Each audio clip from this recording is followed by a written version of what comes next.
কেরালার রাজনীতিতে নতুন ইতিহাস সৃষ্টি করেছেন ফাতেমা তাহলিয়া। বামপন্থীদের শক্ত ঘাঁটি হিসেবে পরিচিত পেরাম্বা বিধানসভা আসনে জয়ী হয়ে তিনি ইন্ডিয়ান ইউনিয়ন মুসলিম লীগের ইতিহাসে প্রথম নারী বিধায়ক হিসেবে স্থান করে নিয়েছেন। নির্বাচনে তিনি এলডিএফ এর আহ্বায়ক ও সিপিআই এর প্রবীণ নেতা রামকৃষ্ণানকে পরাজিত করেন। দ্য হিন্দুর প্রতিবেদনে বলা হয়, ৩৪ বছর বয়সী তাহলিয়া মোট ৬৩,৯৯৯ ভোট পেয়ে ৪,৭০০ ভোটের ব্যবধানে জয় নিশ্চিত করেন। কোজিকোড জেলার পেরুভায়ালে জন্ম নেয়া ফাতেমা তাহলিয়ার রাজনৈতিক যাত্রা শুরু হয় ছাত্র রাজনীতি থেকে। তিনি মুসলিম স্টুডেন্ট ফেডারেশনের নেতৃত্ব দিয়েছেন এবং পরবর্তীতে কোজিকোড কর্পোরেশনের কাউন্সিলর হিসেবে দায়িত্ব পালন করেন।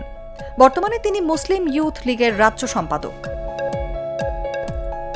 পেশাগতভাবে আইনজীবী তাহলিয়া কোজিকোড সরকারি আইন কলেজ থেকে বিএ এলএলবি এবং ত্রিশূর সরকারি আইন কলেজ থেকে এলএলএম সম্পন্ন করেন। বর্তমানে তিনি কালিকট জেলা আদালতে আইন পেশায় যুক্ত আছেন। নির্বাচনী প্রচারণার সময় তিনি সাইবার হামলা ও অনলাইন হয়রানির শিকার হন বলে অভিযোগ রয়েছে।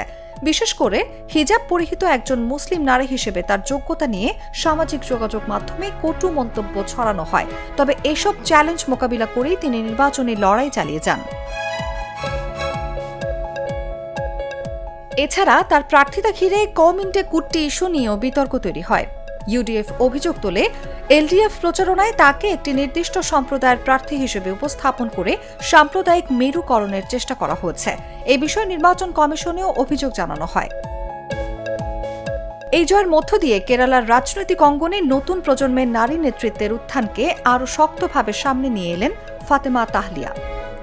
নিউজ ডেস্ক, জাগো নিউজ।